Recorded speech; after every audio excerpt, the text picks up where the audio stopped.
இந்த வருஷத்துல எல்லாருக்குமே வந்து ஒரு பொருளாதார ஏற்றமான நிலைமை, ஒரு செல்வ செழிப்பா இருக்கணும் அப்படின்னா சொல்லக்கூடிய ஒரு மாந்திரீக பரிகாரம் இல்ல டிப்ஸ் ஏதாவது சொல்லுங்களேன். நல்ல கொஸ்டின் இது. அது சவாலான கொஸ்டின் தான். ஏன்னா வந்துட்டு நிறைய பேரோட பிரவச்சனங்கள் எல்லாம் சிறப்பாக இருக்கும் என்று தான். இருந்தாலும் பல பல பிரச்சனைகள் வரும்ன்றதெல்லாம் நிறைய பேர் சொல்லியிருக்காங்க. நானால் அதுக்கெல்லாம் சொல்ல வரல. எல்லாரும் நல்லா இருக்கணும்.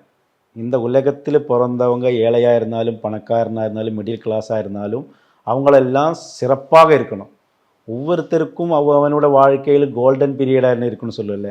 அந்த வாழ்க்கையே இந்த வருஷத்தில் அமையணும்னா அவங்க வந்துட்டு கரெக்டான லெவலில் வந்துட்டு அவங்களுக்குன்னு ஒரு பகுத்தறிவு இருக்கும். நான் என்னென்ன விஷயங்கள் செஞ்சாதான் எனக்கு வெற்றி ஆக முடியும், நான் என்னென்ன தொழில் பண்ணாதான் எனக்கு வெற்றி ஆக முடியும், நான் என்னென்ன வேலை செஞ்சாதான் எனக்கு வெற்றி ஆக முடியும் அப்படின்னு அவனோட பகுத்தறிவோட அவனோட எல்லா விஷயங்களும் நல்ல தன்னம்பிக்கையோடையும் இறை பக்தியோடையும் நடந்தன்னா எல்லாருக்குமே வெற்றி ஆகலாம். யாரும் தோல்வியாளர்களே கிடையாது. தோல்வியாளர்கள் அவனவனோட சூழ்நிலையும் அவனோட மனப்பான்மையும் தான்.